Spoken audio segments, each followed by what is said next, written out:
Humingi ng paumanhin sa publiko si Mr. Supranational Philippines 2024, Brandon Espiritu, matapos banatan ng mga netizen at ilang sikat na personalidad ang naging pahayag niya patungkol sa Hafiz, na sumasali sa mga national pageant at kumakatawan sa Pilipinas.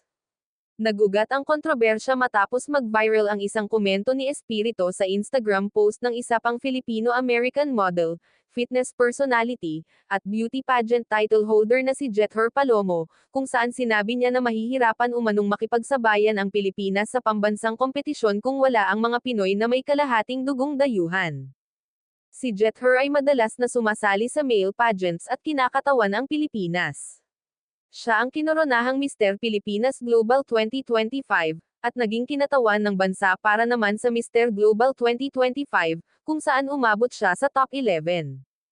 Bago ito, nakilala rin si Palomo bilang grand winner ng Century 2 na Superbuds 2024, isang prestihiyosong fitness competition sa bansa.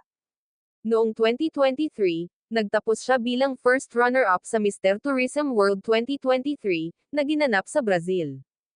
Dahil dito, maraming netizen ang nagpahayag ng pagkadismaya at kinwestiyon ang implikasyon ng kanyang pahayag. May ilan ding nagsabing tila minamaliit nito ang kakayahan at tagumpay ng mga Pilipinong buong dugong Pinoy na matagumpay na nakapagbigay ng karangalan sa bansa sa iba't ibang internasyonal na kompetisyon. Na-screenshot din ng mga netizen ang naging komento rito ni Miss Universe Philippines 2024 first runner-up Stacey Gabriel at renowned Filipino fashion designer artist Michael Cinco.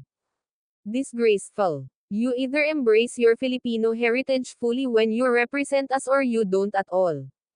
This term Hafiz is a destructive, racially motivated word designed to needlessly segregate us, ani Stacey. The nerve of these ordinary-looking guys acting superior when they don't even look like they have any foreign ancestry.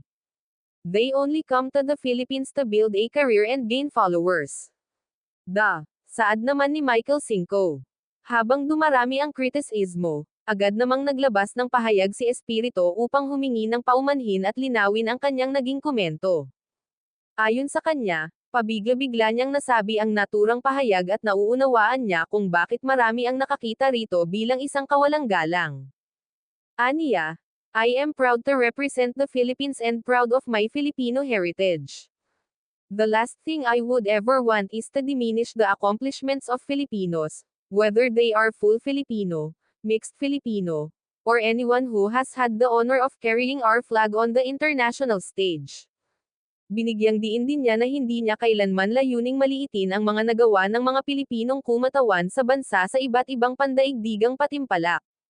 Kasabay nito, nakiusap siya sa publiko na huwag idamay ang mga negosyo, katuwang, empleyado, at iba pang grupong may kaugnayan sa kanya dahil wala umano silang kinalaman sa naging kontrobersya. Sa huli, nagpasalamat si Brando sa mga taong pamuna sa kanya at nagsabing magsisilbi itong aral upang higit niyang maunawaan ang epekto ng kanyang mga salita at maging mas maingat sa hinaharap. Si Espiritu, na isang male pageant title holder, ay isang Filipino-American.